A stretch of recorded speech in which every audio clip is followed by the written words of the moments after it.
On my graduation day, when I walked on the stage, people I didn't know clapped loudly, and it felt nice, but my parents only clapped quietly. I looked at them, hoping to see a happy smile or a tear, but my mom was looking at her phone, and my dad kept looking at his watch like he was bored. They didn't even stay for the group photo. "We've got dinner reservations," Mom had said, grabbing her purse. They didn't even ask me where I wanted to go or how I wanted to celebrate. I spent the night alone in my tiny apartment, eating leftover pasta and looking at my cap and gown draped over the back of a chair. Please subscribe to our channel and tell me in the comments from where you are watching this video. This wasn't new. My parents have always treated my accomplishments like they were inconveniences they had to endure. I graduated top of my class, double majored, worked part-time to support myself, and even scored a job offer before finishing school, but to them, it was just expected. When I timidly asked a few months before graduation if they'd consider helping me get a laptop, nothing flashy, just something reliable for work, my mother's lips curled as if I'd insulted her. "Wow, you really think the world owes you something, huh?" she snapped.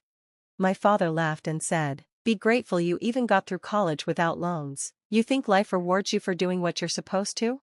So, I backed down. I always did. I told myself I was overreacting, that maybe I was asking for too much. Maybe they were under financial strain or just old-fashioned. I swallowed my hurt and worked harder. It became a cycle, me shrinking myself to avoid being seen as selfish while trying to earn a slice of approval that never came.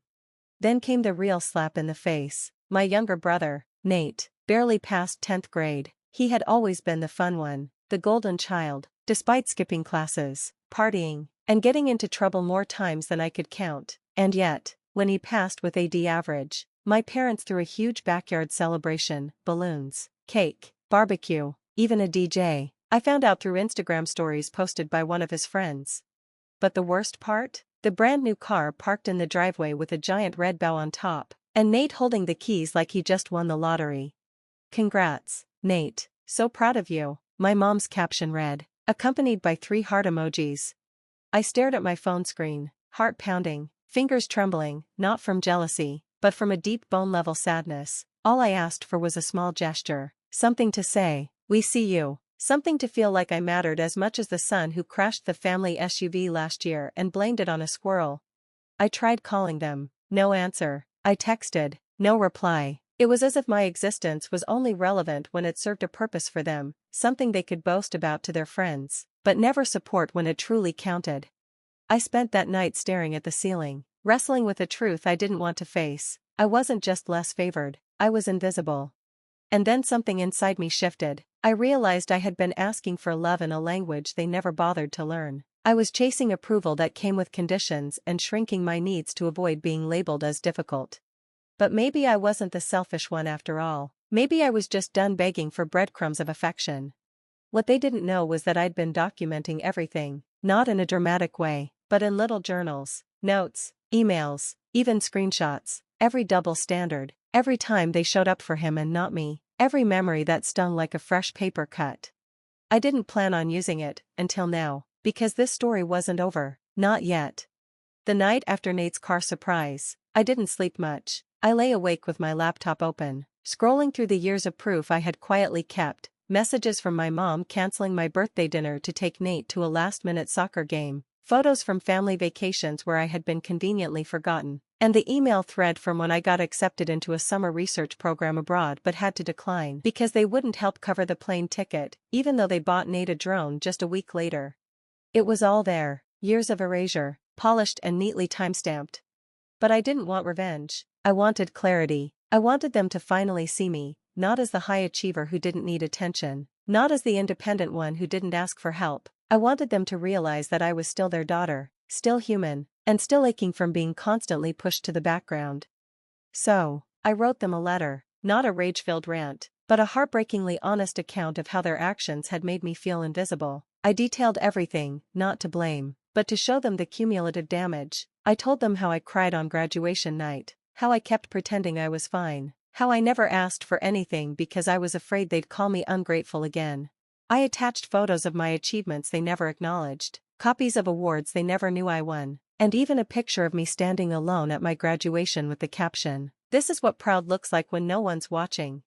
Then I mailed it, not as an email, not a text. I printed it on thick paper, sealed it with a wax stamp I had saved from an old writing set, and placed it inside an envelope with just 3 words handwritten on the front. Please read me. But I didn't stop there. A few weeks later, my company hosted a recognition event for young professionals. I was nominated to give a speech about perseverance and breaking cycles. I was nervous, but I poured everything into those few minutes. I didn't name names, but I told the story of a girl who kept showing up even when her family didn't, who built her own spotlight when no one handed her one, who chose healing over hatred. The crowd gave a standing ovation. That speech was filmed, shared, and soon picked up by a couple of motivational pages online. It reached thousands, then tens of thousands. Eventually, it was played at a local university's orientation program. My inbox flooded with strangers saying they saw themselves in my words. For the first time, my story wasn't just pain, it was power. And somewhere in that flurry of emails and DMs, I received a message from Nate. It was short, I had no idea. I'm sorry. I didn't know what to do with that, but I didn't reply, not yet. 2 days later, I got a call from my mom. I let it go to voicemail. Her voice was trembling.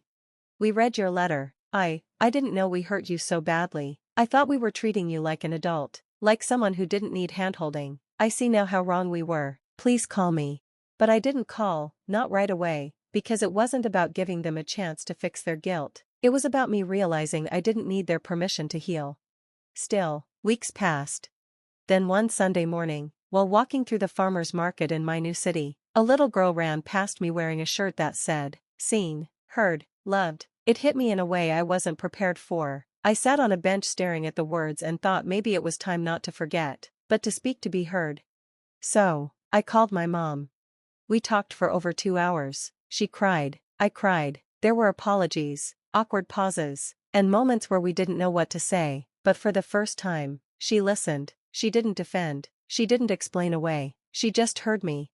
My dad joined the call near the end. He didn't say much, just, "I'm sorry, kiddo, we messed up." That was it. No dramatic Hollywood ending, no magical family reunion, just honesty.